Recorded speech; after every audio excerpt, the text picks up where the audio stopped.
Pois aqui uma coisa que é muito importante. Mais um tema, mais uma falácia. Qual é o ponto? Ele falou durante 3 minutos, vou querer 3 minutos para falar sem interrupção, para refutar todas essas groselhas aqui. Só ele fala e aí eu não posso falar, e é sacanagem, né?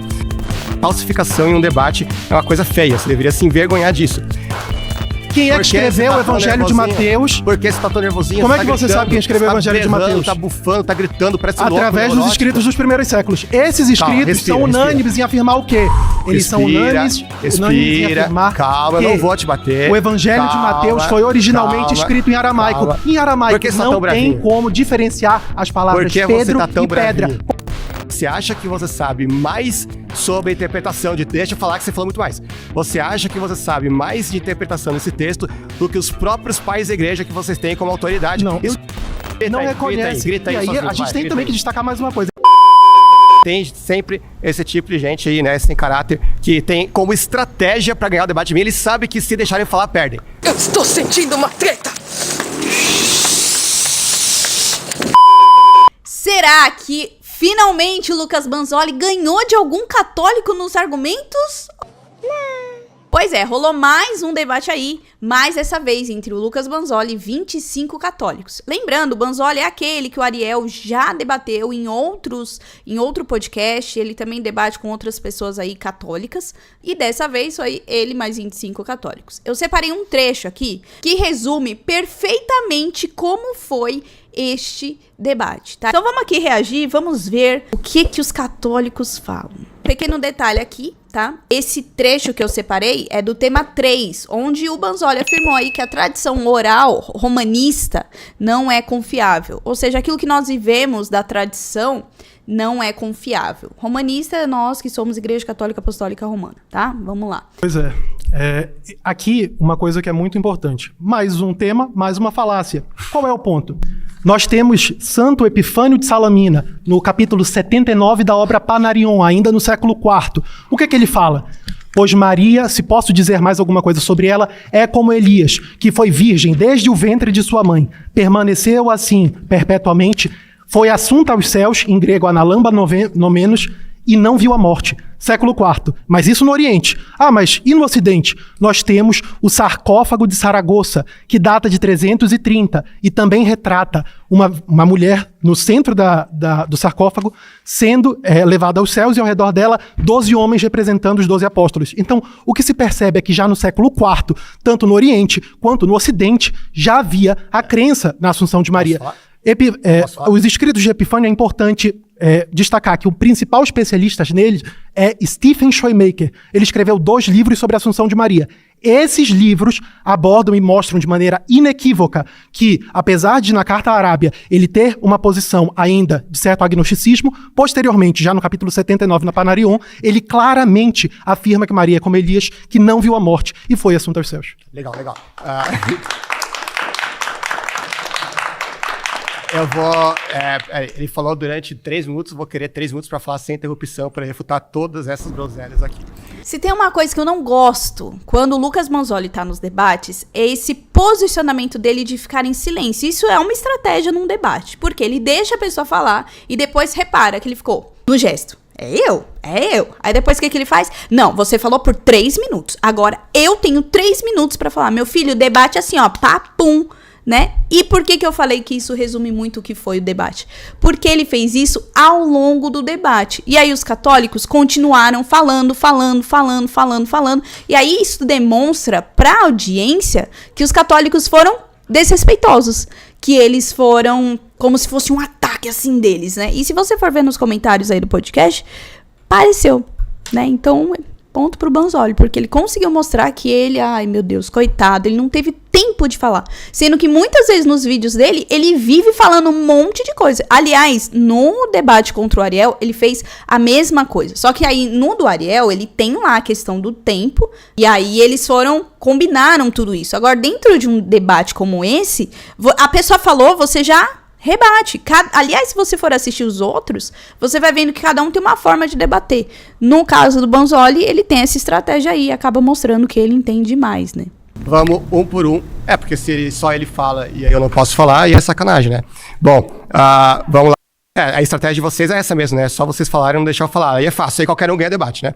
Bom, ele citou um texto apócrifo de Epifânio, atribuindo a Epifânio de verdade. Isso daí é uma coisa quase criminosa, né? Vamos lá. Primeiro ponto aqui. Epifânio de Salamina, ele é considerado um pai da igreja do Oriente. E ele não é um apócrifo, ele é um bispo real que foi reconhecido pela igreja, tá? O que pode ser apócrifo são textos atribuídos a ele falsamente. Por que eu tô falando isso? Porque a fala do Banzoli dá a entender outra coisa. Dá a entender que os textos dele são apócrifos, ou que algumas coisas são atribuídas a ele e está errado. Inclusive, o rapaz até citou aí o capítulo 79. Vai lá na internet e pesquise esse capítulo 79, se existe mesmo. Além disso, ele também deu uma referência aí, mais de questão arqueológica sobre o sarcófago. Epifânio não é apócrifo, tá? Textos atribuídos a ele pode ser, sim, questionados, tá bom? É uma coisa importante nós lembrarmos que tudo aquilo que é apócrifo significa que são escritos de origem duvidosa ou que não são reconhecidos como inspirados. Principalmente que não fazem parte da Bíblia e ela não tem essa autoridade doutrinal. Em muitos debates, alguns protestantes usam qualquer fala que vai contra o argumento deles como apócrifos, como textos de origem duvidosa, textos que não têm a ver com fulano, texto que não tem a ver com ciclano. Pessoas criaram essas frases, tá? Então, só pra gente entender aqui, que teve algumas pessoas em alguns comentários que confundiram um pouco essa fala aí, né? Falsificação em um debate é uma coisa feia, você deveria se envergonhar disso. A própria enciclopédia católica vai passar o trator pra cima de você. Olha o que ela vai falar. A referência literária mais antiga conhecida, a Assunção, encontra-se na obra grega O Falecimento da Santa Senhora, que leva o nome de São João, mas que data do século IV ou V. Calma. Raymond. Mas o menino não falou nada. Ele só bufou, né? Pra vocês verem que essa sempre é a estratégia do Banzoli. Ele só fica, não, calma que eu tô falando. Calma, não, mas aí você já vai me interromper. Então, é uma estratégia dele. Todo debate é assim. Se vocês forem reparar, do Ariel foi a mesma coisa. E o que o pessoal... Mas aí também é o pessoal que segue ele, né? Ele ganhou o debate. E às vezes, gente, o debate é tão fraco. Brown, uma das maiores autoridades católicas do século passado. Os livros dele têm o imprimatur e o nihil obstate da igreja, confirmando que está isento de erros teológicos. Olha o que ele vai falar. A noção da Assunção de Maria ao céu não deixou qualquer vestígio na literatura do terceiro e muito menos do segundo século. M. Ruggi, a principal autoridade sobre essa questão, a principal, concluiu em seu monumental estudo. A tradição patrística anterior ao concílio de Nicéia não fornece nenhuma testemunha da Assunção. Você falou mais tempo que eu. Se você pega a primeira fonte dele, Enciclopédia Católica, ela é de 1910. Stephen Shoemaker é de 2012. Católica, 2012. A Enciclopédia Católica Stephen Shoemaker não é católico. Stephen Shoemaker não é católico. E ele é o maior especialista nas tradições sobre a Assunção de Maria. Mas nós podemos ir mais. Ele citou o livro do amigo dele. Eu cito o meu. Eu aqui cito mais de 30 autores, tanto no Oriente quanto no Ocidente, a favor da Imaculada Conceição. Uma falsificação de Epifânio, cara. Que pode vergonha. Ler, capítulo 79 do Panarion. Participar de um debate como esse. 79 do livro Panarion, que é a principal obra. É o magnum opus dele. Eu ainda digo mais. Posso citar Agostinho? Quando ele fala sobre a pedra, é bom lembrar. É bom lembrar. Ele tá nervoso não, irmão. Ele só tá falando. Consegue aí falar mais alto, meu Deus do céu. Quem é que escreveu o Evangelho de Mateus? Por que você tá tão nervosinho? Como é que você sabe quem escreveu o Evangelho de Mateus? Tá bufando, tá gritando, parece louco. Através dos escritos dos primeiros séculos. Esses escritos são unânimes em afirmar o quê? Eles são unânimes em afirmar calma, eu não vou te bater. O Evangelho de Mateus foi originalmente escrito em aramaico. Em aramaico não tem como diferenciar as palavras Pedro e pedra. Portanto, na língua de Jesus, quando Jesus foi falar com Pedro, ele disse, tu és pedra, e sobre essa pedra construirei a minha igreja. Ele disse, tu és Cefas, e sobre essas Cefas construirei a minha igreja. Vamos poder falar agora sobre isso? É importante a gente destacar também que, por exemplo, os protestantes vão dizer, não, Pedro significa pedrinha e pedra significa pedra grande. Na realidade, não. Podem ver, Pseudo-Platão, século II, livro Axíoco, no verso 371, ele fala sobre a pedra interminável de Sísifo. E isso ele está escrevendo em grego, ele usa Petros, ou seja, não havia essa distinção entre Petros e Petra, nem no...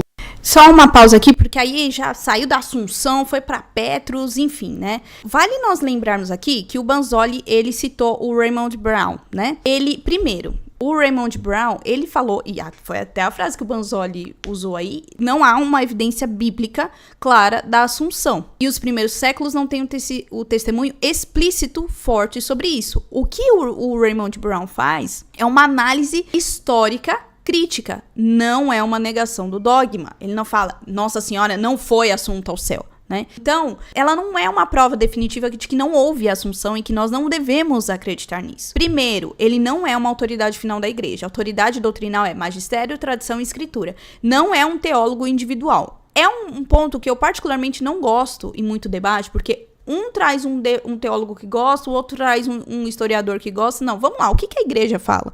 O que é autoridade final? O que tem nos documentos da igreja? E aí, o Brown, ele analisa o quê? Essa evidência no texto e no desenvolvimento histórico. Só que a igreja, ela define a doutrina com uma base muito mais ampla, com outros estudos e com outras questões também. A própria igreja já respondeu isso. O dogma foi definido no Munificentíssimos Deus. E ali fica claro, a base não é só a evidência histórica final, porque se nós formos para a evidência histórica final do que tudo está escrito na Bíblia, muita coisa não vai ter. Aliás, um ponto que foi trazido em outro debate por outra pessoa, católica inclusive, é sobre a Santíssima Trindade. Muitos protestantes acreditam na Santíssima Trindade, só que ela não está explícita. Isso foi um desenvolvimento ao longo dos séculos que veio sobre essa questão, Pai, Filho e Espírito Santo, a Santíssima Trindade. Então, nós precisamos entender essas diferenças. Por quê? Porque isso acaba causando confusão.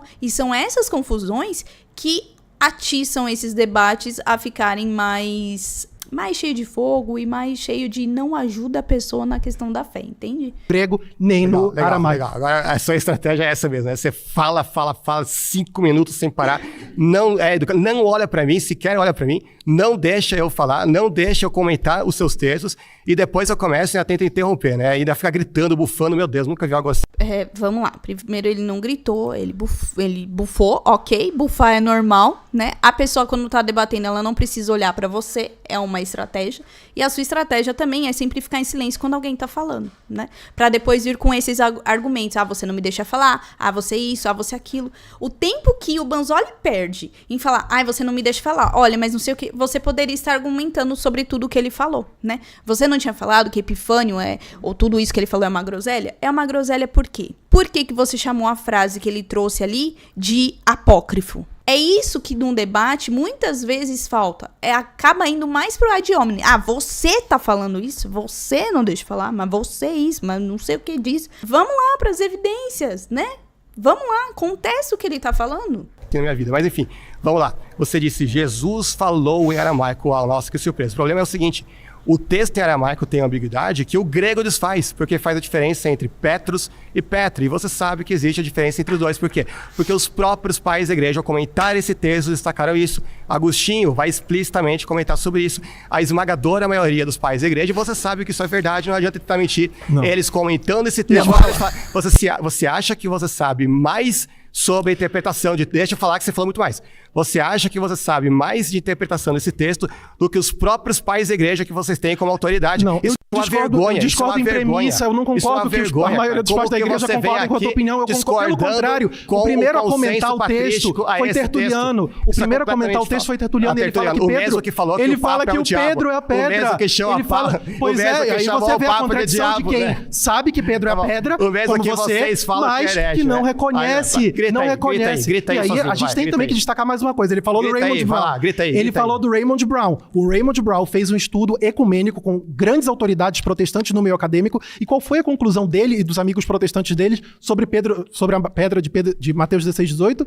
Justamente que o provável discurso original foi feito em aramaico, onde não há como distinguir Pedro e pedra. Mas eu acabei de citar o Axíoco do Pseudo-Platão, que foi escrito em grego. Deixa eu falar, ele fala de uma pedra grande. Ele fala da pedra interminável de Sisífio. Como é que tu vai me dizer, então, que em grego pedra significa pedrinha e pedra significa pedra grande? Você acha que os católicos que estão assistindo esse debate vão se orgulhar da sua atitude? A 272. Naquele momento, quando me viram dormindo na costa sob uma rocha abrigada.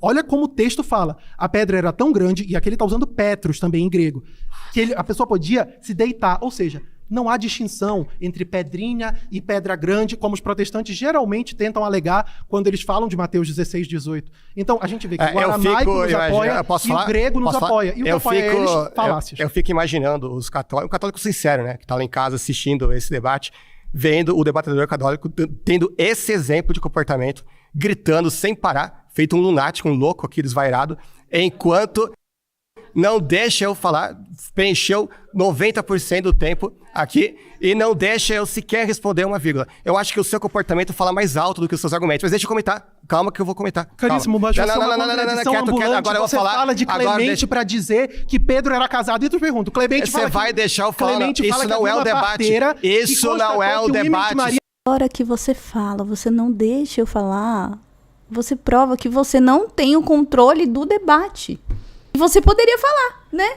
Pega alguma incongruência dele. Agora só falar, mais baixaria, mais gritaria. Eu já vou comentar sobre isso também. Deixa eu acabar aqui esse trecho. Não foi rompido no parto. Exatamente Clemente por fala isso que eu não aceito. Mas aí ele pega e diz que Clemente vale quando ele quer, é óbvio. Mas quando Clemente fala... Eu falei exatamente isso que aconteceu. Essa ia ser a estratégia deles. Esse tanto de gente embusteira, não todos aqui, claro, tem vários que foram honestos aqui, que eu inclusive elogiei a postura, mas claro, né, tem sempre esse tipo de gente aí, né, sem caráter, que tem como estratégia para ganhar o debate de mim, eles sabem que se deixarem falar, perdem. Então a única estratégia que tem para ganhar o debate é não deixar eu falar, tendo esse comportamento histérico, sem vergonha aqui. Mas deixa eu só responder o que ele falou, ele ficou meia hora falando, você parar aqui. Ó, vai, senta lá. Ué, não era ele que tava... um pouco nervoso? Por que você falou, vai lá, senta lá? Ele vai me interromper, vai lá, me interrompe mais, vai lá, fala aí. É engraçado. Vai lá. A única pessoa que eu tô vendo aqui alterada é você. Eu esperava que teria alguma baixaria nesse debate, mas não esperava que fosse tanta, né? É inacreditável. Eu acho que isso diz muito. Aliás, compare o comportamento dos evangélicos que debateram com o Ariel com os católicos que estão debatendo comigo. Só compare. Mesma coisa, né? Tá bom. Posso comentar? Nossa, ele não esqueceu mesmo da porrada do Ariel, porque ele lembrou do debate do Ariel com os evangélicos. Meu Deus do céu. Né? Aham. Mas ele não é? Tá, deixa eu comentar então o argumento. Peraí, tá bom. Deixa eu comentar o argumento, vamos lá. Ele citou Raymond Brown quando convém. Aliás, só para contextualizar, Raymond Brown, um autor católico super conceituado, ele tem, repito, o imprimatur da igreja, os livros dele, ele era um padre, sacerdote, historiador católico, inclusive eu cito muito ele, por quê? Porque ele vai refutar o papado, ele vai dizer que não existia papado nos primeiros séculos, vai dizer que não existia a Assunção de Maria nos primeiros séculos, aí ele cita um texto de Raymond Brown quando convem para ele, quando favorece ele, olha só que curioso, né? É muito interessante isso. E é aquela coisa, cara, ele o tempo inteiro repetir, não, mas Jesus falou em aramaico, blá, blá, blá, blá, eu já falei, ok, falou em aramaico, o que isso prova, meu Deus? Aí o Big Dad continua. É só o evangelista Mateus, quando vai citar esse versículo, que vai desfazer a ambiguidade e vai mostrar a diferença entre Petros e Petra, que os próprios pais da igreja reconheceram, ele está contra os próprios pais da igreja dele. E, aliás, só para terminar, o tema é a tradição oral romanista não é confiável. Ele vem falar de aramaico, de Mateus 16, 18, um monte de coisa que não tem nada a ver com o tema do tópico. Por quê? Porque ele sabe que se manter no tema do tópico e me deixar falar, ele é completamente refutado, mas a estratégia dele é, óbvio, se ele tivesse aqui, eu teria falado 10 segundos, ele teria me interrompido, gritado um monte aí, fazer o showzinho dele, e aí, né, e o resto aplaudindo ainda, o que é mais bizarro. Nesse debate, nós temos dois lados aqui que é importante nós falarmos. Vamos primeiro ao erro do evangélico. Primeiro, o argumento do silêncio, ele sempre insiste, se os pais durante séculos não falaram da Assunção, ela também não existia. Isso é uma falácia clássica, tá? Por quê? O silêncio é diferente da negação. Se isso fosse verdade, cairia também a formulação da Trindade, que foi definido aí no Concílio de Nicéia, que eu falei ao longo do vídeo, e vários outros pontos cristológicos também, que eles também acreditam. Então ele tá usando um critério aí que destrói o próprio cristianismo histórico e do qual eles também seguem, tá? Ele também faz o uso seletivo da autoridade. Ele cita a enciclopédia da Católica, o Raymond Brown, e aí ele faz assim, quando concorda, a autoridade confiável. Quando discorda, ele ignora.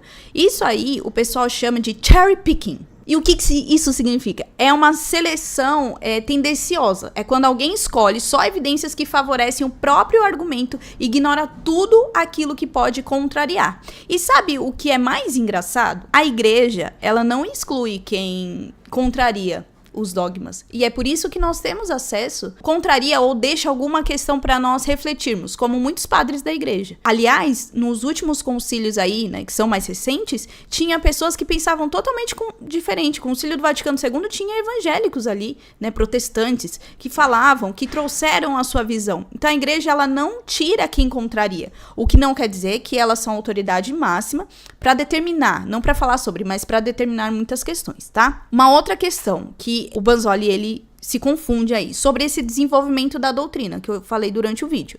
Ele trata assim, se não tá explícito, então foi inventado depois. Se não tá na Bíblia, foi inventado depois, que é o que muito protestante também diz, né? Só que ele ignora completamente o conceito que já foi explicado, aliás, por São João Henry Newman, que também foi declarado aí, né, recentemente doutor da igreja. A doutrina, ela não nasce pronta, ela é aprofundada, ela é desenvolvida. Um exemplo disso, muitas coisas que Jesus falava, os apóstolos não entendiam. Isso foi explícito várias vezes na Bíblia. Por quê? Porque nós não temos a sabedoria de Deus. Ao longo do tempo, quanto mais nós nos entregamos para Deus, quanto mais abrimos o nosso intelecto para Deus, mais nós vamos entendendo algumas questões. É por isso que a igreja traz os dogmas, que normalmente aparecem quando tem a heresia. Então a igreja vai lá, estuda o ponto que afirma, o outro que contraria e diz, olha, é isso que Deus quer. Mas sempre baseado, estou dizendo isso na igreja católica, escritura, tradição e magistério.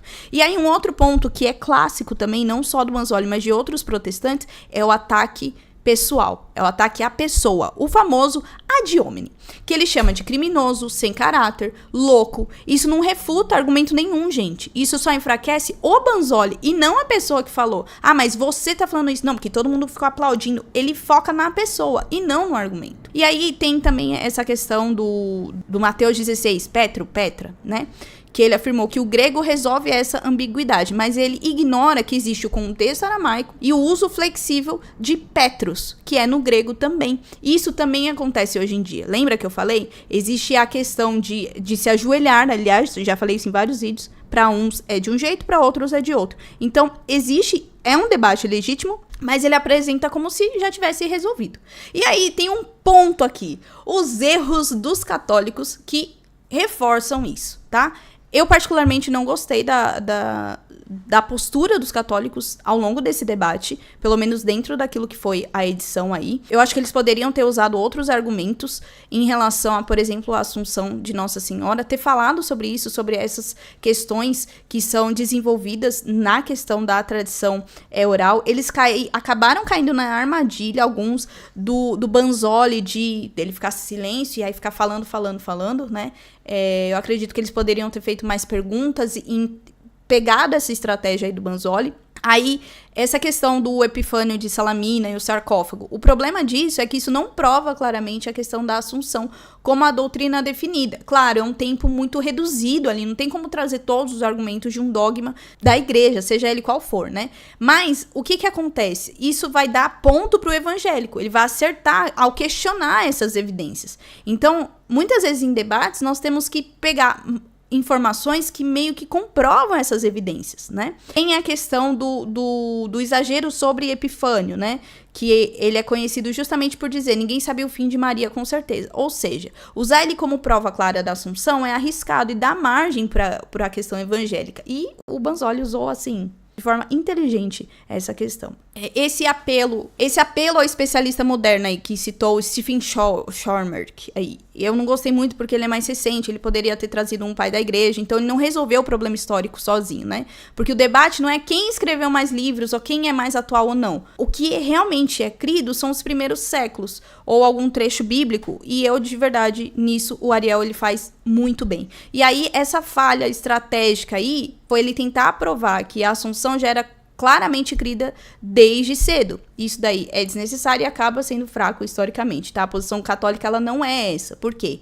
Ao longo do tempo nós vamos entendendo tudo aquilo. Então, o que ele poderia ter respondido aí, por exemplo? Você está exigindo evidência explícita dos primeiros séculos, mas isso não é critério da igreja. A doutrina pode estar presente de forma implícita, como o irmão anterior tinha falado, e se desenvolver ao longo do tempo, como também teve muitas questões dos apóstolos quando estavam com Jesus e não entenderam, inclusive, o milagre da multiplicação dos pães, né? Nem todos os padres trataram de todos os temas, o silêncio deles não é negação, e a própria tradição litúrgica e a fé contínua da igreja apontam para essa questão, e foi por isso que foi definida oficialmente, né? Eu, particularmente, esse debate eu não gostei, não contou pontos para os católicos, porque caíram na armadilha do Banzoli, tá? E o Banzoli, eu particularmente não gosto muito dos debates que ele está, não.